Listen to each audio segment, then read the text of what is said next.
Demikian firman Tuhan. Dari penatua pada ibu yang terpilih dan anak-anaknya yang benar-benar aku kasihi. Bukan aku saja yang mengasihi kamu, tetapi juga semua orang yang telah mengenal kebenaran. Oleh karena kebenaran yang tetap di dalam kita dan akan menyertai kita sampai selama-lamanya. Kasih karunia, rahmat, dan damai sejahtera dari Allah Bapa dan dari Yesus Kristus, Anak Bapa, akan menyertai kita dalam kebenaran kasih. Kami buka ibadah ini dalam nama Bapa, Putra, dan Roh Kudus. Amin.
Glory haleluya bagi nama Tuhan.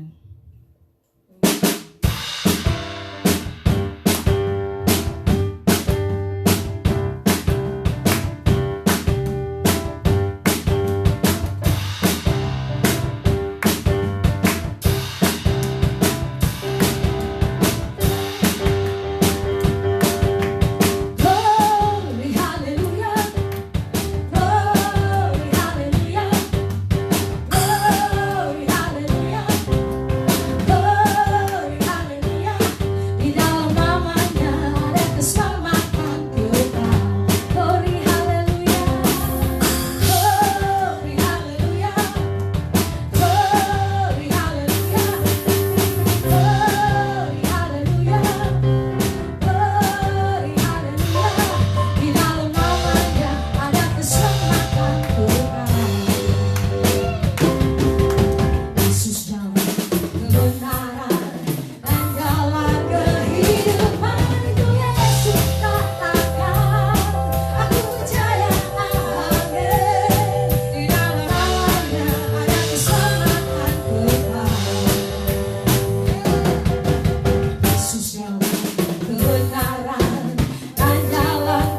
Kerinduan kami Tuhan Yesus ada dekatmu, menyembahmu Tuhan. Aku menyembahmu Yesus.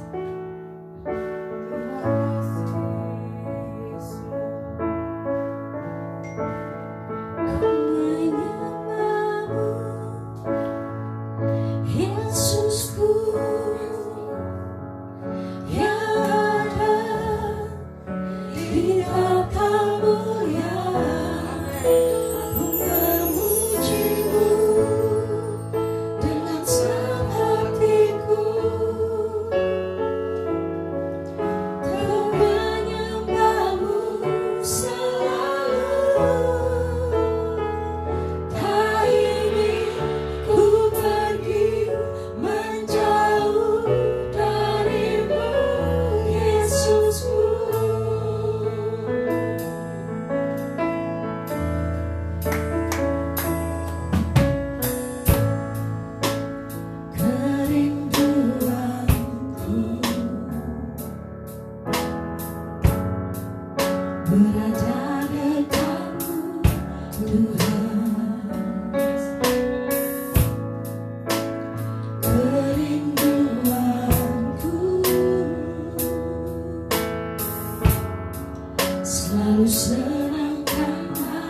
menyembahmu selalu, tak ingin ku pergi menjauh darimu, Yesusku.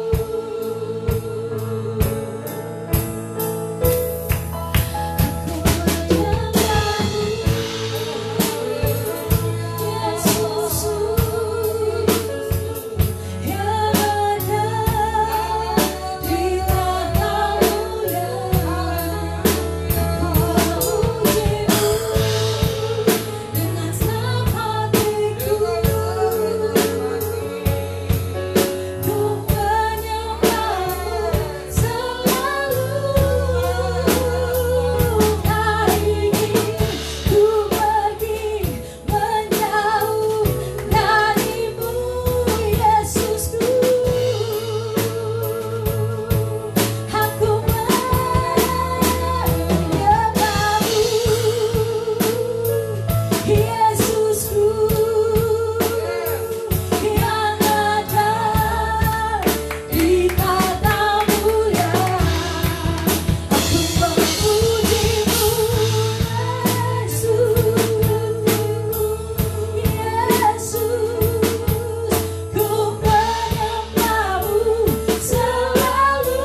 hanya bagi-Mu ya Tuhan.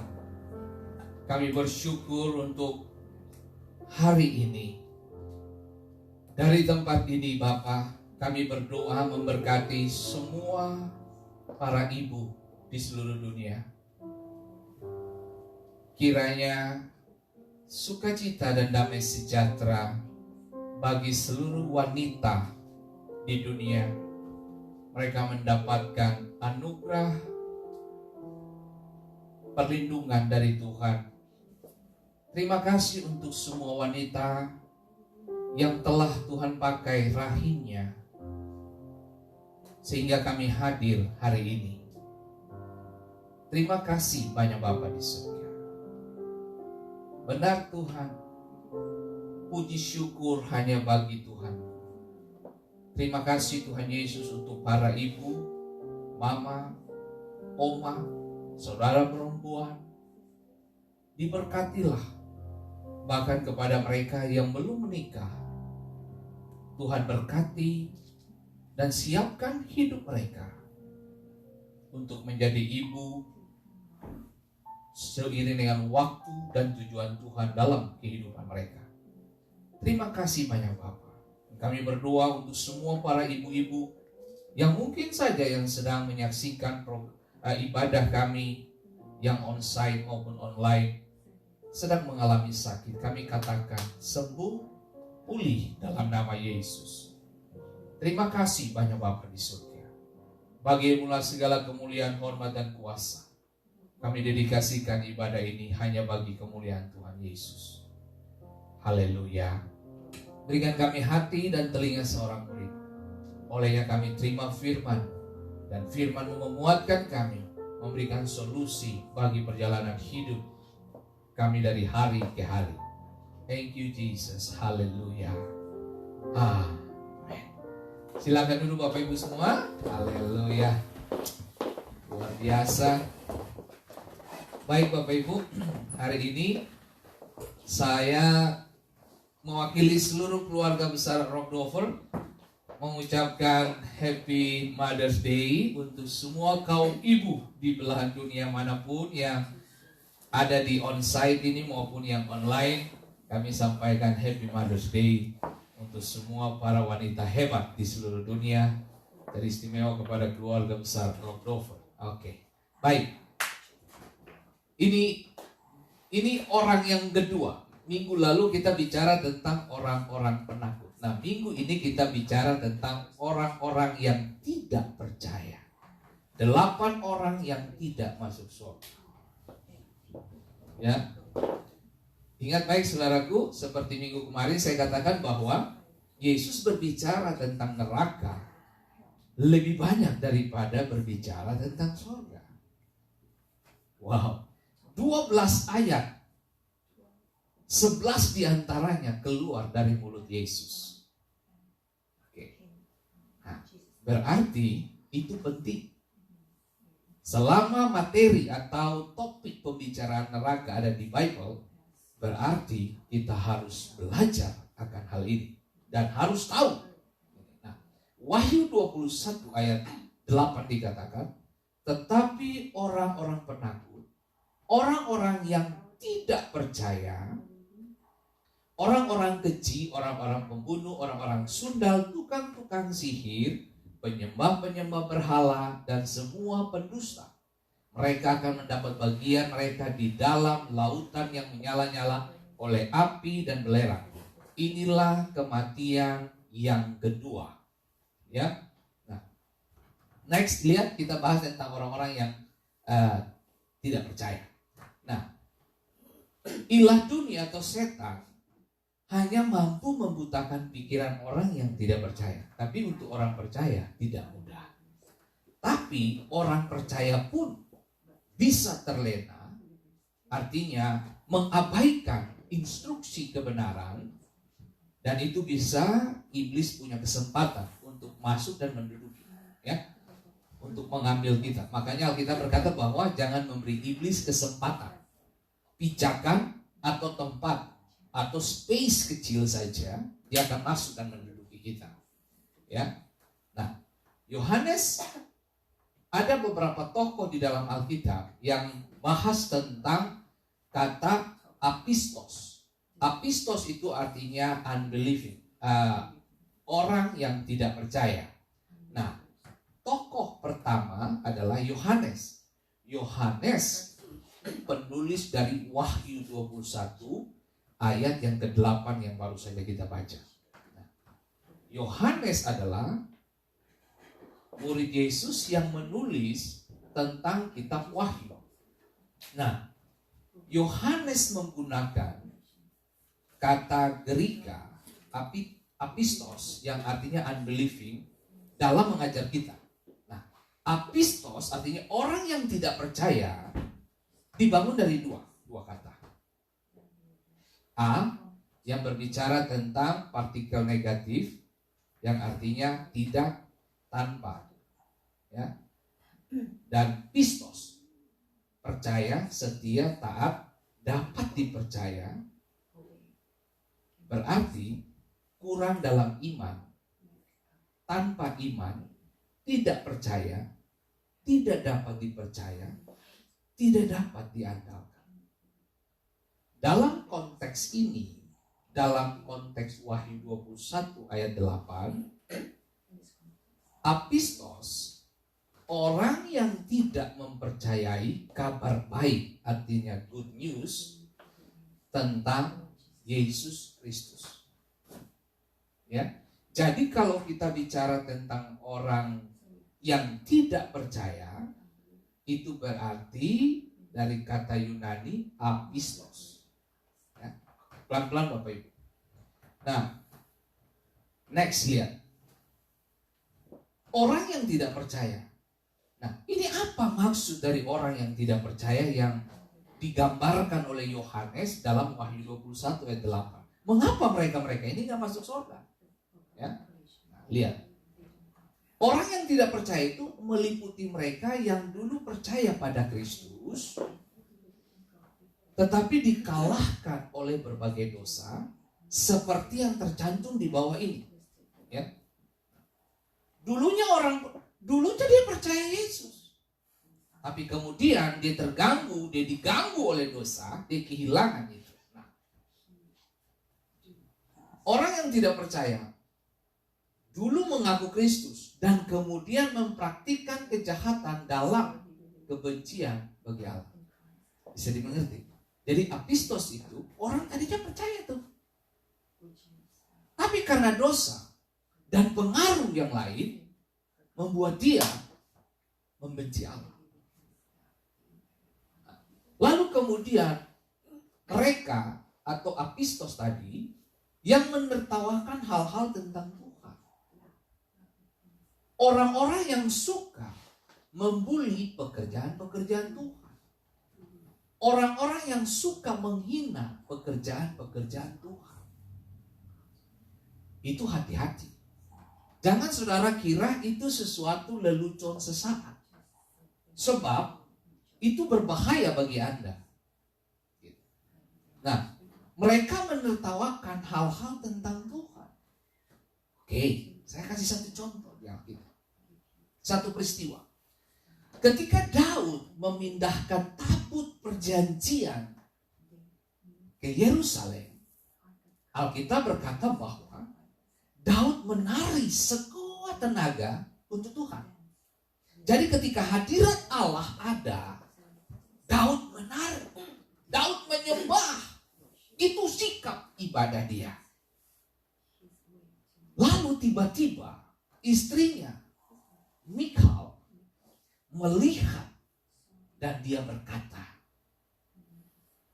betapa Raja Israel mempermalukan dirinya di depan para hamba dan menari-nari seperti itu, seperti orang gila. Nah, hati-hati saudara. Kalau seseorang yang lagi diurapi Tuhan, seseorang yang lagi melayani Tuhan, lalu kita yang melihat dan memiliki bahasa-bahasa seperti membuli dan menjatuhkan atau melecehkan pekerjaan Tuhan, hati-hati. Hati-hati. Alkitab menjelaskan kepada kita, ketika Mikal menyampaikan pendapatnya terhadap suaminya Daud, Alkitab menjelaskan kepada kita, Mikal mandul dan tidak beranak sampai hari matinya. Saya cuma mengingatkan setiap kita. Mungkin saudara melihat teman bernyanyi atau menyembah, tumben, kok tambah rohani dia? Hati-hati.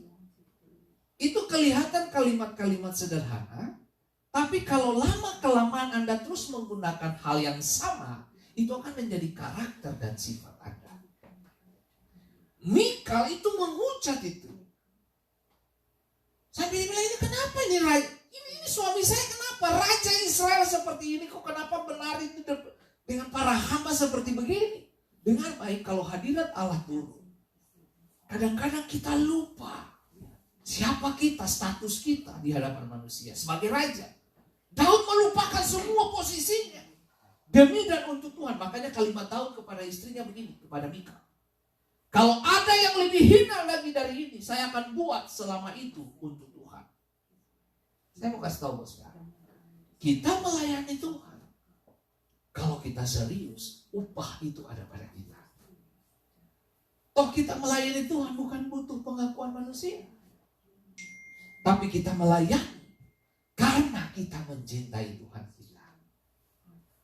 Mikal, Alkitab jelas menulis, Mikal tidak beranak dan tidak punya keturunan sampai akhir dia mati. Saya cuma mau kasih tahu, mengingatkan semua kita, kalau kamu punya karunia, kamu punya potensi dari Tuhan, please kembalikan untuk Tuhan. Tujuannya apa? Supaya kamu bermultiplikasi, melipat gandakan potensi terbaik. Ya, mereka menertawakan hal tentang Tuhan, itu berbahaya Bapak Ibu. Nah, mereka tidak hanya berbicara tentang mereka yang tidak percaya Alkitab, tetapi juga mereka yang tidak pernah menyerahkan hidup kepada Yesus. Artinya gini, mereka punya firman di kepala, gitu, tapi tidak di hati mereka. Artinya apa? Mereka punya pengetahuan Alkitab, tapi tidak dengan hati mereka. Mereka punya wawasan kebenaran, tapi hati menjauh. Yesus berkata, bangsa ini memuliakan aku dengan bibirnya, tetapi hatinya menjauh daripadaku. Ahli Taurat, Imam Farisi, orang Saduki, ini adalah orang-orang hebat yang dikelilingi dengan Taurat, punya wawasan pengetahuan terhadap kebenaran firman Taurat khususnya. Mereka kuasai dan hafal Taurat, tapi sekali lagi mereka tidak merangkul Yesus. Bahkan mereka bawa dia untuk disalibkan. Sekali lagi saya mau mengingatkan Bapak Ibu, pengetahuan firman mantap. Saya suka orang yang pintar. Saya suka orang yang belajar Alkitab. Karena dengan kamu belajar Alkitab, dengan kamu pintar, itu tanda bahwa kamu memanfaatkan. Artinya kamu mengoptimalkan potensi terbaik kamu untuk menguasai firman. Itu keren. Tapi jangan lupa, otakmu boleh penuh, tapi jangan lupa hatimu harus penuh juga. Dalam prinsip kehidupan saya sebagai hamba Tuhan, saya punya 3 hal ini. Otak harus sehat, hati harus sehat, dan lutut harus sehat. Artinya gini, lutut, otak, kepala, dan hati harus jalan barengan. Jangan otak duluan, hati di belakang, lutut di belakang. Nanti kita sombong rohani. Merasa bahwa, Loren gak tahu apa-apa, Romi gak tahu apa-apa, Pak Hutapea gak tahu apa-apa, gue aja yang tahu. Salah. Akhirnya kita melihat semua orang di bawah kita. Keliru. Akhirnya kita sombong rohani. Ahli Taurat, Imam Farisi, Saduki, mereka lihat Petrus dan teman-temannya 12 murid yang lain. Bukankah mereka ini nelayan biasa yang tiap hari jual ikan di pasar? Kenapa kita diajar sama mereka-mereka ini? Hati-hati. Lalu jangan juga punya firman, lalu punya hati di belakang, tapi lutut bagus. Nah, makanya kita rajin ibadah, tapi begitu lihat ada orang susah, kita tutup mata, hati tidak bermain. Artinya gini, siapa Loren? Biarin. Ngapain? Itu gak punya hati. Ada orang susah, tapi kita tidak mau tolong. Lalu bahasa-bahasa rohani begini, kita doakan saja. Kalaupun kamu lebih, kenapa kamu gak bantu? Tawarkan dia contoh raid. Kamu mau gak saya raid kamu selama kamu sakit? Boleh. Itu punya hati. Jangan cuma berdoa, bos. Kalau cuma berdoa semua orang bisa. Halo? Anda tanya itu anaknya Ibu Ella sama siapa tuh? Romi, anaknya Romi, Xavier. Mereka bisa berdoa. Tapi pertanyaan, mereka bisa drive nggak? No. Kita tuh harus punya otak jalan, hati juga oke. Gitu. Nah, lalu kalau ini semua sudah bagus, artinya otak, hati, lalu yang satunya lagi lutut harus sehat. Tujuan saudara punya lutut sehat. Lutut yang saya maksud ini adalah berdoa. Ya. Nah, kalau saudara punya 3 hal ini bagus, saudara touching apa-apa tuh connect gitu loh. Hatimu connect. Kenapa? Karena hatimu sudah sehat. Otakmu sehat, tambah lutut sehat. Waduh, surga intervensi cepat. Gitu. Jadi jangan lupa. Gitu. Kerja boleh, tapi jangan lupa baca Alkitab juga. Kerja oke, tapi jangan lupa berdoa juga. Gitu. Oke. Next. Nah, orang yang kedua yang bicara tentang apistos ini adalah Rasul Paulus. Tadi Yohanes Wahyu 21 ayat 8, ya toh? Lalu orang yang kedua adalah Rasul besar ini. Gitu. Nah, Paulus menggunakan kata apistos dalam mengajarkan anak rohaninya Titus.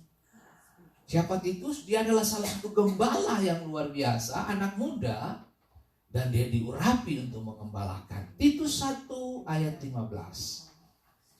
Bagi orang suci semuanya suci, tetapi bagi orang najis dan bagi orang tidak beriman, suatu pun tidak ada yang suci, karena baik akal maupun suara hati mereka najis.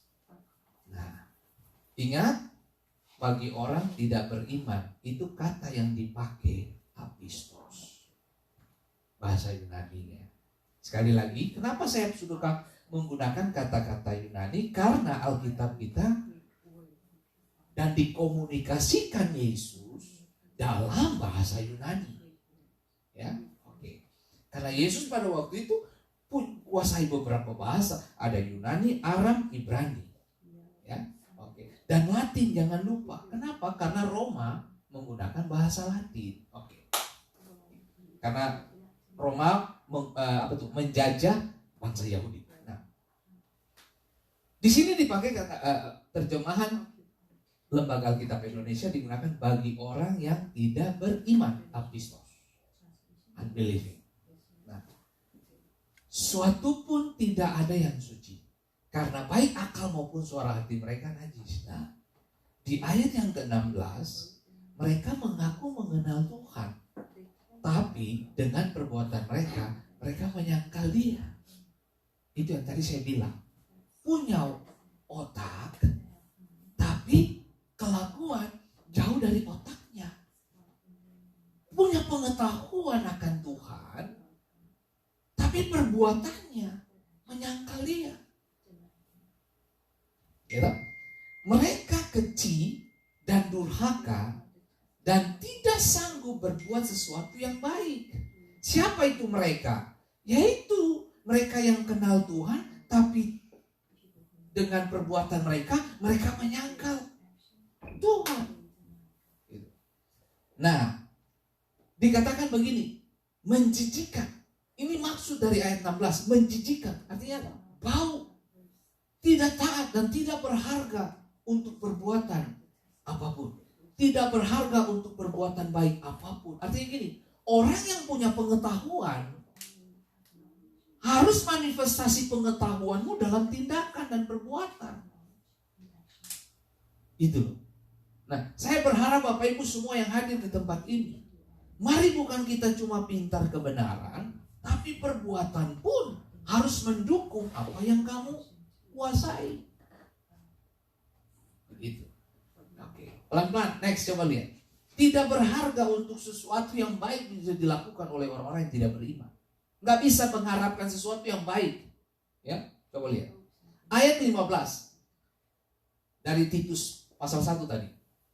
Bagi yang suci segala sesuatu adalah suci.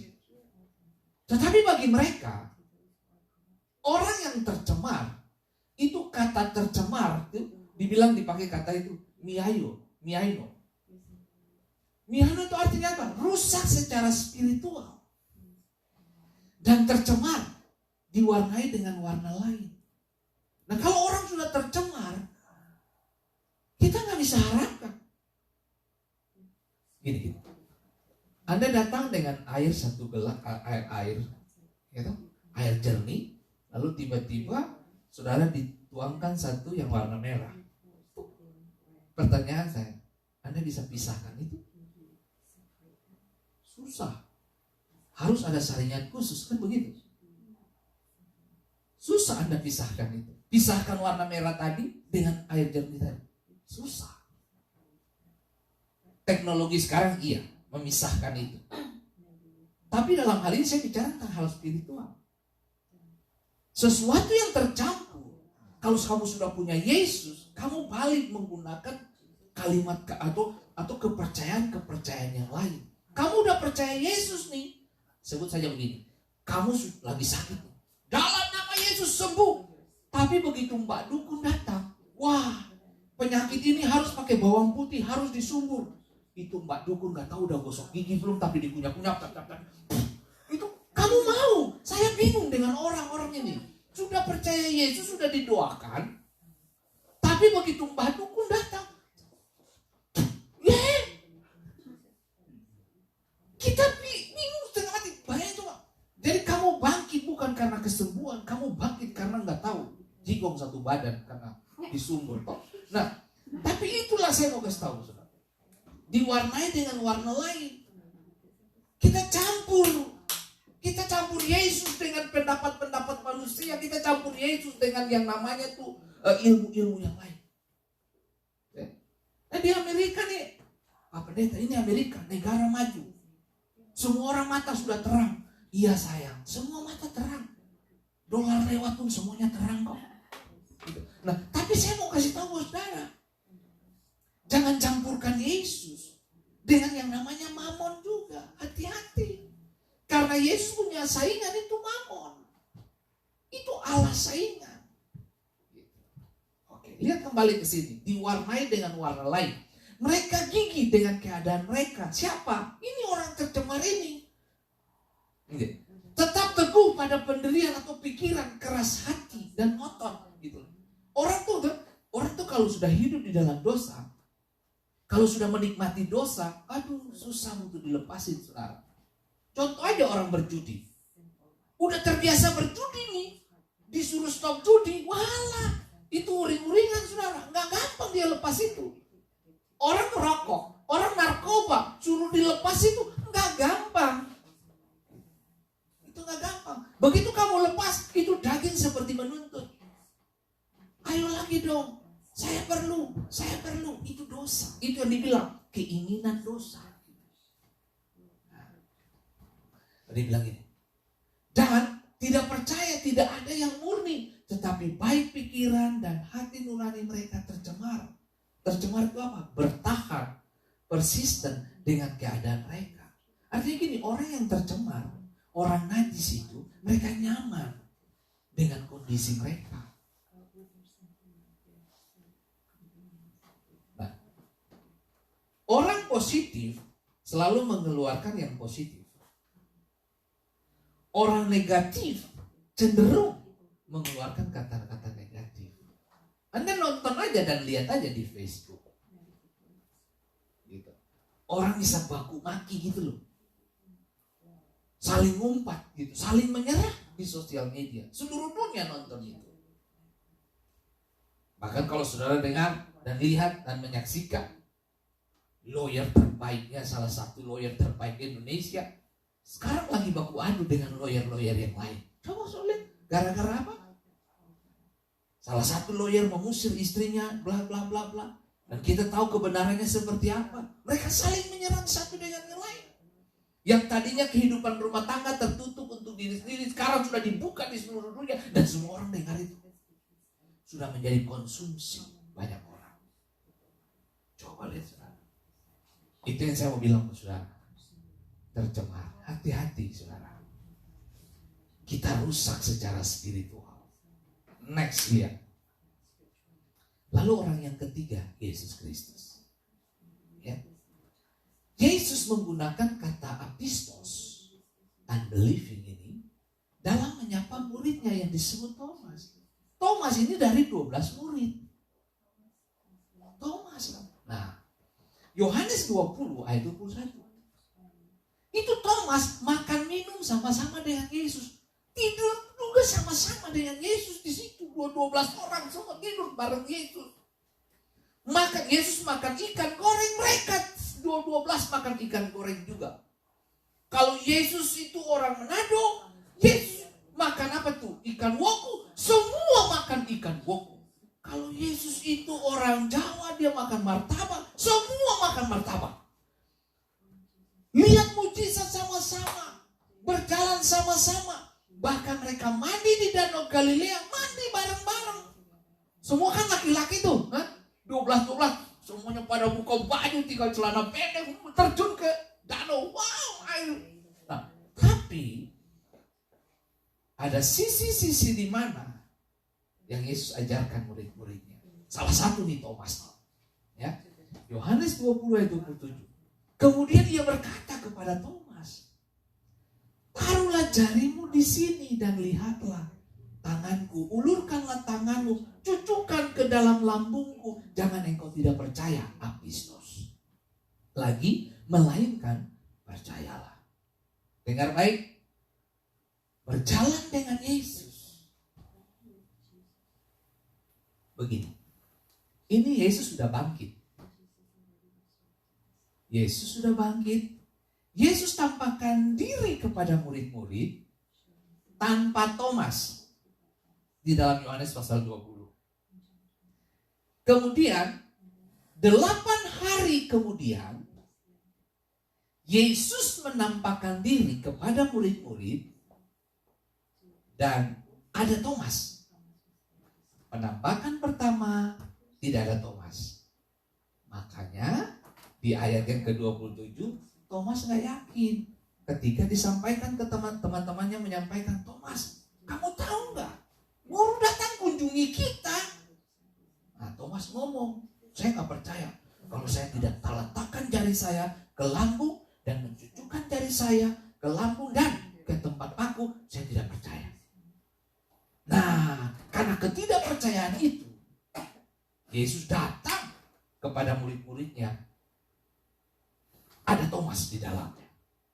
Makanya di Yohanes pasal 20, Petrus langsung on the spot kan? Hadir. Bang! Thomas! Langsung Yesus ngomong ini. Yesus berkata kepada Thomas, taruhlah jarimu di sini. Lihatlah tanganku. Ulurkan tanganmu. Cucukkan ke dalam lambungku. Jangan engkau tidak percaya. Lalu di ayat berikut, Yesus sambung dengan perkataan ini. Kata Yesus kepada Thomas, karena engkau telah melihat aku, karena Thomas telah melihat Yesus, maka Thomas percaya. Berbahagialah mereka yang tidak melihat, namun percaya. Saudaraku yang diberkati Tuhan, banyak dari kita sebagai orang percaya, kita kadang meragukan kuasa Tuhan. Kita kadang meragukan kuasa Tuhan. Kadang kita meragukan juga yang namanya kualitas Tuhan. Janji Tuhan kita meragukan. Apa benar nih Tuhan janji? Coba saya. Makanya Tuhan mengajar Thomas dan sekaligus mengajar gereja Tuhan sampai hari ini.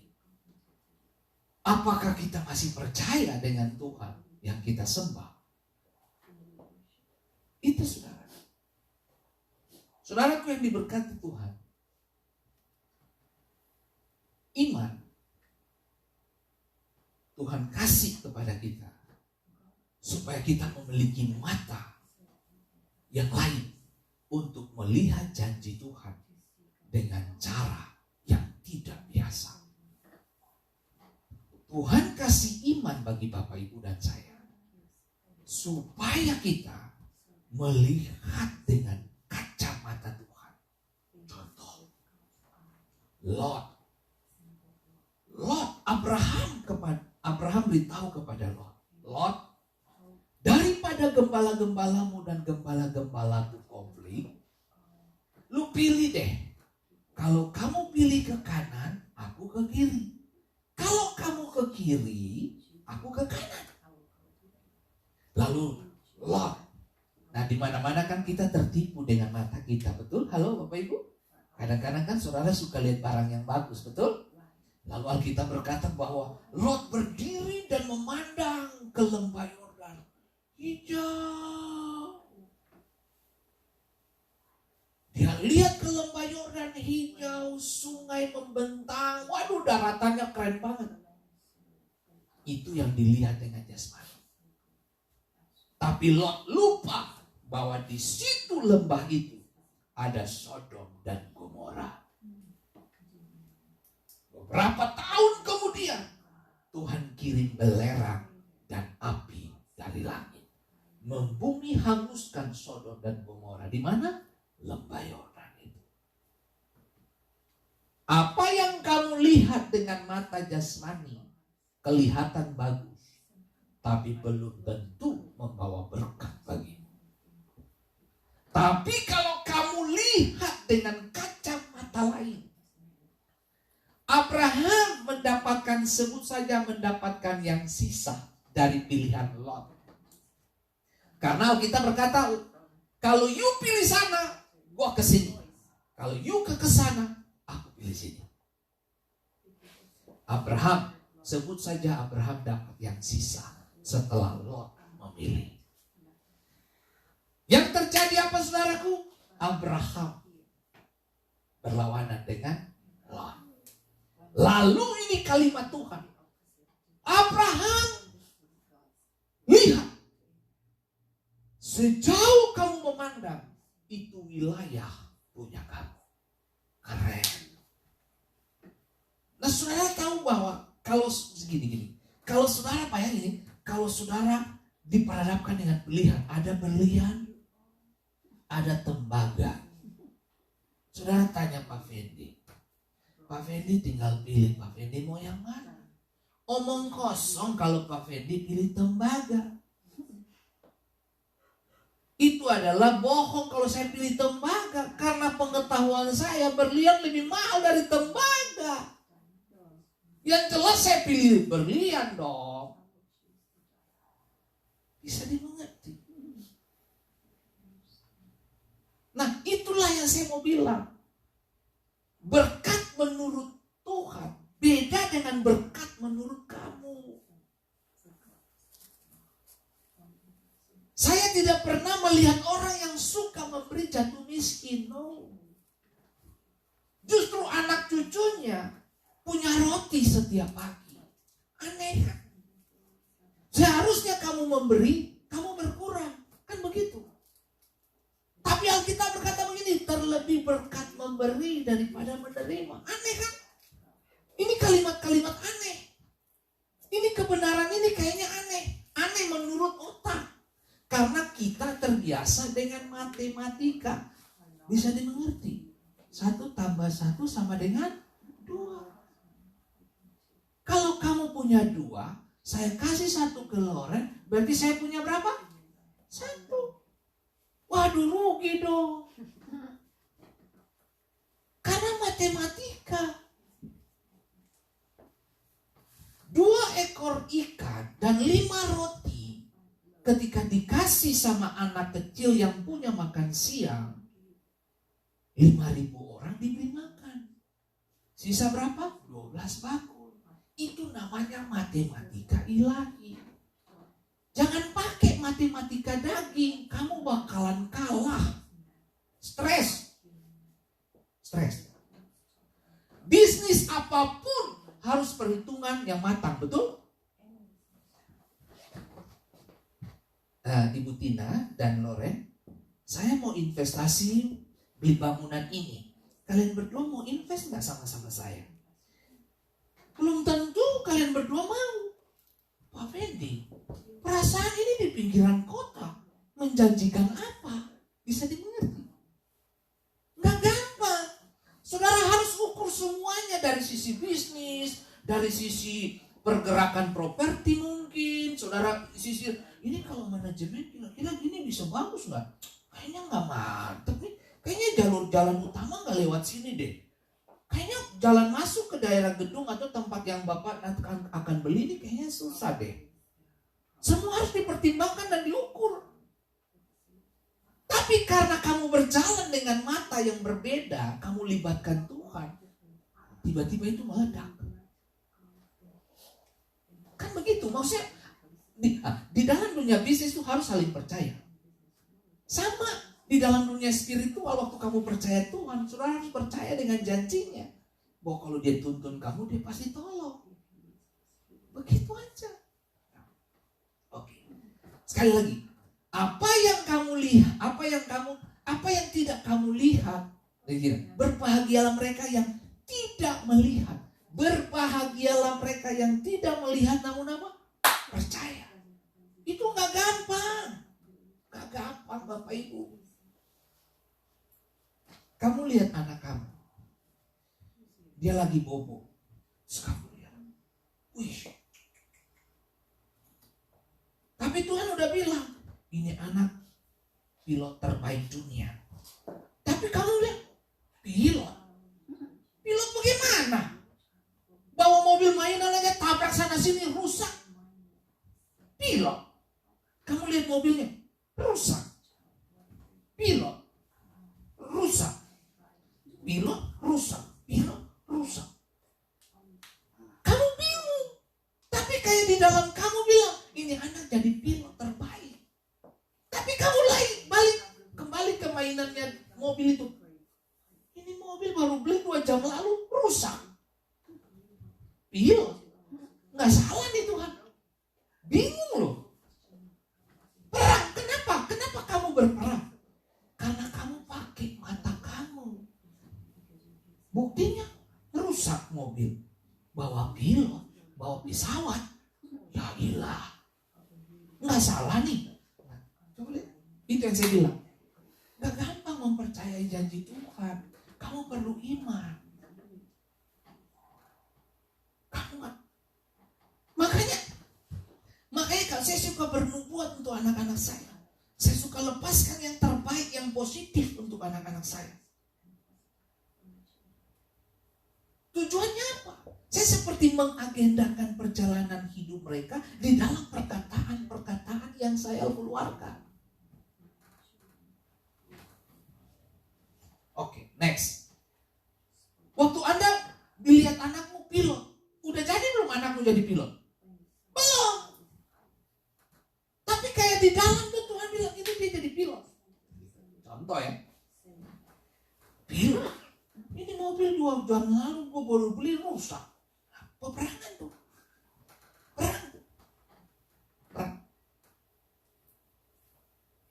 Perang. Itu yang saya mau bilang, saudara.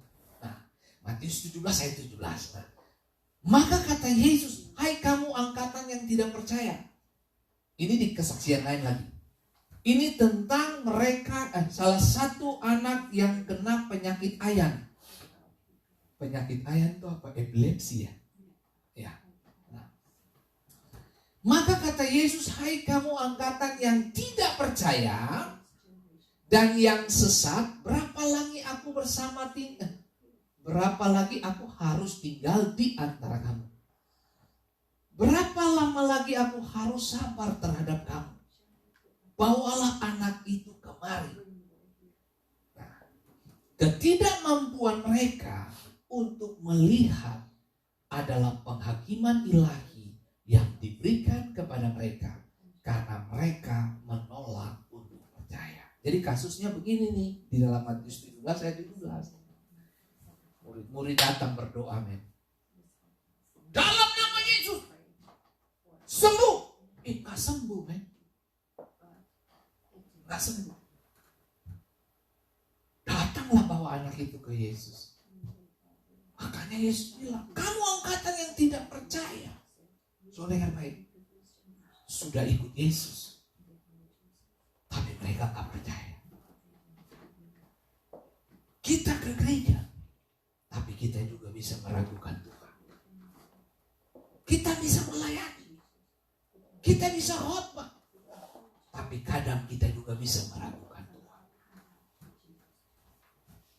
Paulus menggunakan apistos untuk menggambarkan mereka yang mengaku kenal Kristus tetapi tidak lahir baru. Itu kejijikan. Lahir baru. Dibaptis. Gereja Rock mengakui baptisan selam. Baptisan orang dewasa.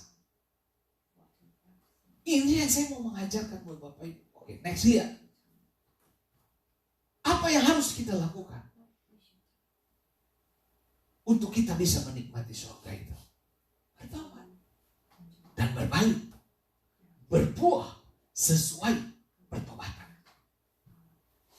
Kisah 26 ayat 20. Tetapi mula-mula Paulus memberitakan kepada orang-orang Yahudi di Damsyik, di Yerusalem, dan di seluruh tanah Yudea, dan juga kepada bangsa-bangsa lain, bahwa mereka harus bertobat dan berbalik kepada Allah serta melakukan pekerjaan-pekerjaan yang sesuai dengan pertobatan itu. Jadi gini, orang yang bertobat harus memiliki pekerjaan-pekerjaan atau perbuatan buah pertobatan itu, buah pekerjaan, tugasmu harus sesuai dengan pertobatan. Jadi menjadi orang Kristen yang bertobat harus menunjukkan sikap hati, tugas pelayanan, tugas pengabdian, pekerjaan-pekerjaan atau buah pekerjaan itu sesuai dengan pertobatan. Makanya pengajaran ini dia tidak selalu mendukung mereka yang sudah percaya Tuhan, tapi hidup tidak mewarisi tindakan-tindakan Yesus. Bisa dimengerti. Sudah bertobat, otak bagus, punya kebenaran, tapi tindakan tidak ada. Nah, makanya saya mau kasih tahu saudara, hubungan orang percaya hubungan yang melampaui yang namanya, maaf nih saya pakai kata ini, uang. Hubungan antar orang percaya itu harus lebih daripada uang.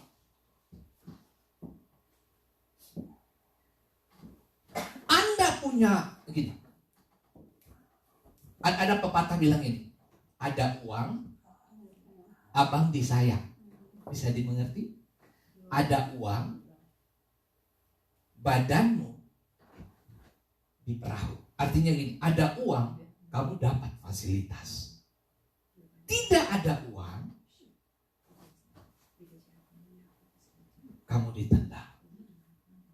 Nah, saya mau balik ini.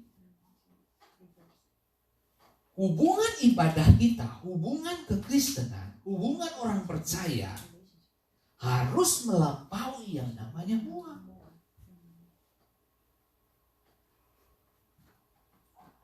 Ada yang lebih mahal dari uang. Itu adalah apa? Hubungan. Lebih mahal dari uang. Uang bisa beli benda-benda yang kamu punya. Tapi kalau kamu punya hubungan, benda-benda yang susah kamu jangkau, karena punya hubungan, kamu bisa mendapatkan. Kenapa? Karena hubungan baik dengan semua orang. Ini ada karena persahabatan begitu bagus dan baik, barang mahal pun dari orang itu dia bisa minta, dia bisa kasih ke kita, dia bisa pakai aja, nggak apa-apa. Soalnya bisa mengerti. Saya punya barang mahal. Dan itu kalau diuangkan dia mahal. Tapi karena sahabat dekat saya mau pinjam, saya bilang, apa? Pakai aja. Bayar nggak Pak Fedi? Nggak usah. Itu hubungan. Lebih daripada uang. Itu namanya hubungan. Nah, Yesus mah beda lagi bos. Yesus bukan cuma hubungan. Dia kasih nyawa buat kita. Itu nggak bisa dihitung pakai duit. Nah, ini. Mereka harus bertobat. Apa itu bertobat? Ubah pikiran, meninggalkan dosa. Nah, berbalik itu apa tuh? Beralih ke Allah, bukan lain. Nah, pekerjaan itu apa? Erkon itu. Bahasa Yunaninya erkon. Buah perbuatan, tugas atau buah pekerjaan yang sesuai dengan pertobatan. Jadi begini, ibadahmu adalah ibadah yang sesuai dengan pertobatan. Itu saja Bapak Ibu. Jadi gini, kalau ada orang yang bilang ini, saya sudah bertobat kok, saya sungguh-sungguh cinta Tuhan, belum tentu bos, belum tentu. Karena perkataan belum mencerminkan kau pun tindakan. Bisa dimengerti gitu. Ada orang yang bilang ini, sama hal ini, saya cinta istri saya. Tapi pekerjaan rumah kamu abaikan. Apakah itu cinta?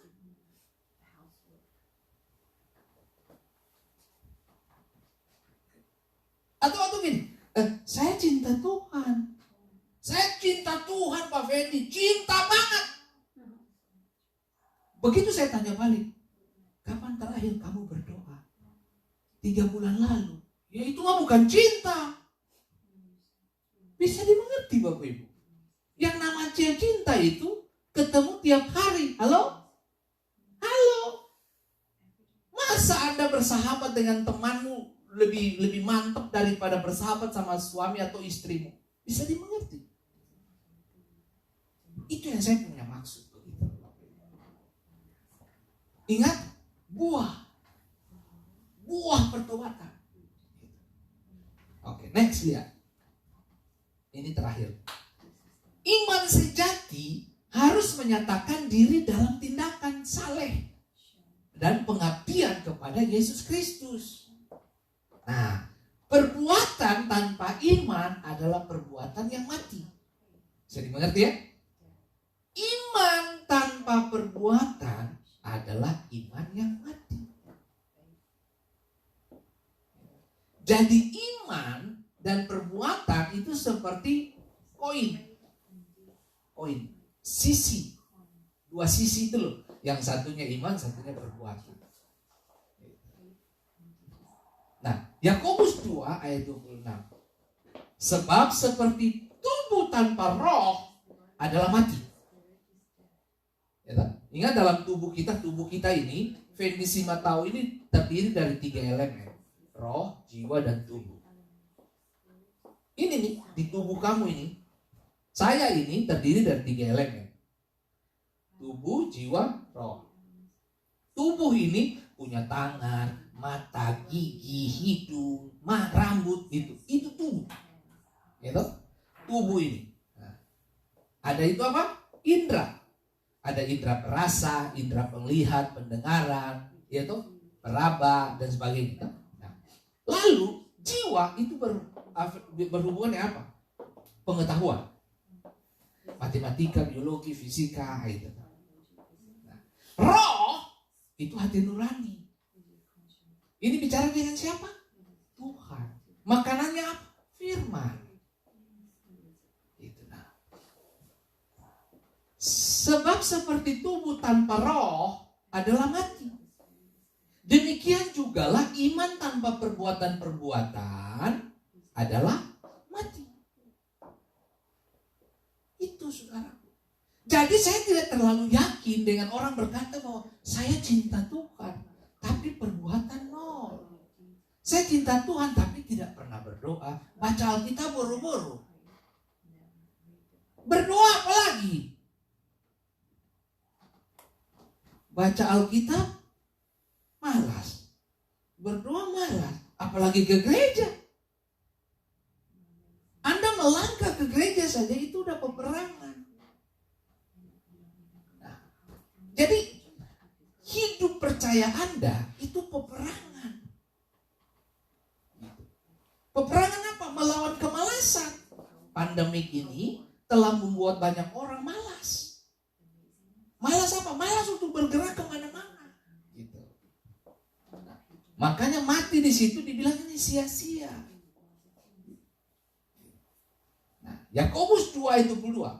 Kamu lihat bahwa iman bekerja sama dengan apa? Perbuatan-perbuatan. Oleh perbuatan-perbuatan itu iman menjadi apa? Sempurna. Jadi kalau orang mengatakan bahwa dia sayang Tuhan, tapi dia tidak mewujud nyatakan iman pertobatannya itu dalam tindakan, berarti imannya sia-sia. Makanya kamu jangan ngomong bilang kamu sayang Tuhan. Bisa dimengerti Bapak Ibu. Nah, banyak orang bilang mengasihi Tuhan, betul. Tapi perbuatannya tidak seperti itu. Seperti saya contohkan tadi itu. Kamu bilang kamu cinta istrimu, sayang banget istrimu dan anak-anak, sayang banget. Tapi kamu gak urus mereka. Kamu gak siapin mereka makan mungkin. Kamu gak bekerja untuk nafkahi mereka. Tapi kamu bilang kamu cinta. Apakah kamu bisa dipegang perkataan seperti itu? Apakah kamu mau hidup dengan laki-laki model kayak begitu? Ya gak mau lah. Nah, kalau kamu bilang kamu cinta, cinta itu harus bermanifestasi dalam tindakan. Bentuknya apa? Perhatian. Itu saja. Tuhan memberkati kita semua. Ingat baik, bekerja sama. Jadi iman dan perbuatan harus bekerja sama. Gitu. Tuhan memberkati. Next, habis kali. Selesai ya sayangnya? Ya. Oke, selesai. Oke, jadi ingat baik saudaraku, kalau suamimu bilang, aku cinta kamu sayang. Oh ya, jauh gitu aja. Oh ya. Lalu tunggu aja, apakah cuci piringnya dia cuci enggak, atau vakum rumah enggak. Itu hal-hal kecil dan sederhana. Tapi dengar baik, justru itu bisa bikin masalah. Ya toh? Justru kalau orang bilang, saya cinta. Nah, bukti cintanya apa nih? Gitu. Masa Pak Pendeta melihat ukurnya cinta saya kepada istri saya dengan cuci piring, vakum, laundry. Masa cuma segitu? Buktinya saya kerja. Betul sayang, kamu kerja. Coba pertanyaannya, berapa yang masuk ke istri lebih banyak apa lebih kecil, atau kamu kasih keluar lebih banyak di luar? Kita nggak pernah tahu hidup ini. Coba kamu belajar. Mari belajar bertobat, Bapak Ibu. Ya, Tuhan memberkati kita semua. Baik, mari kita satu di dalam doa. Mari Bu Elsa, Pak Romi, Pak Tapia, dan Bapak Lore, kita berdoa sebentar.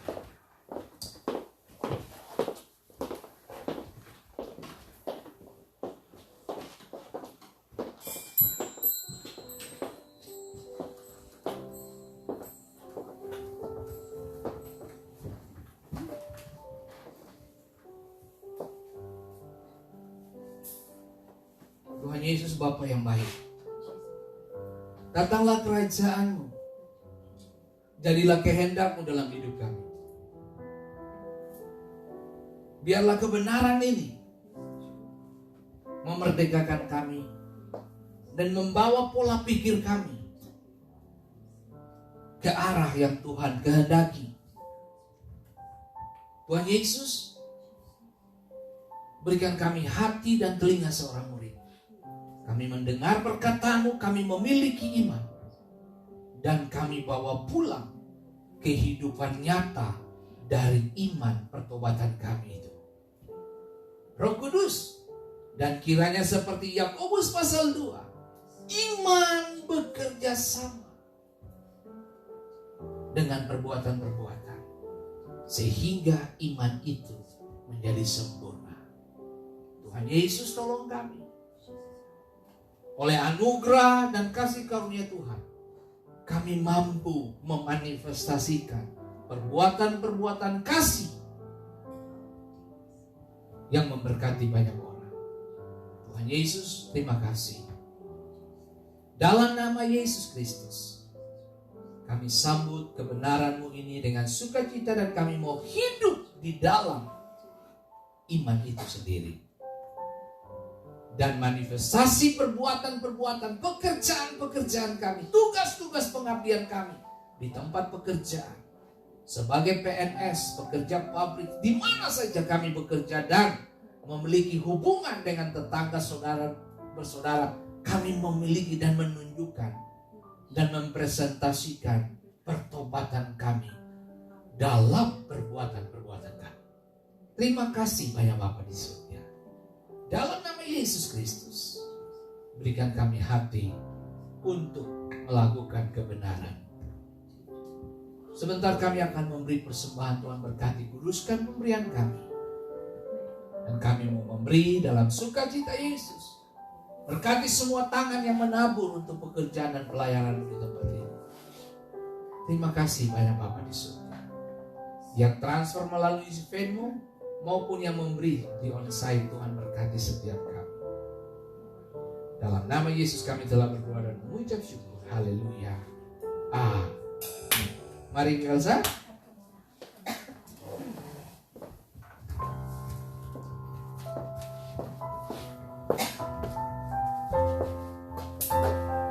Jemaat, saya undang untuk berdiri.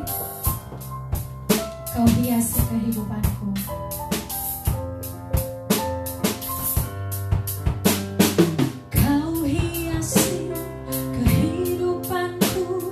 Dengan kemurahan-Mu,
adalah berkat-Nya.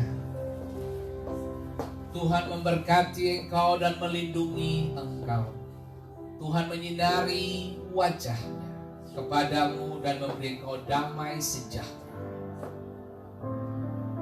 Oleh darah Tuhanku Yesus Kristus melindungi kami dari segala virus, bakteri, sakit penyakit dalam bentuk apapun. Keluarga rumah tangga kami, firman-Mu berkata, kemah orang benar dijagai oleh malaikat Tuhan. Lindungilah kami Tuhan dalam waktu dan masa-masa kami berlibur, masa-masa kami menikmati cuaca yang baik dan enak ini. Diberkatilah seluruh perjalanan aktivitas kami hari ini. Dan kami pulang dari tempat ini tidak seperti kami datang. Aku melepaskan berkat langit terbuka.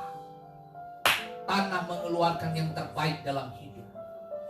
Ada benih-benih yang baik datang dalam perjalanan hidup kami. Diberkatilah engkau mulai hari ini sampai kekal selama-lamanya. Haleluya. Amin. Ibadah selesai. Tuhan Yesus memberkati Bapak Ibu sekalian. Haleluya.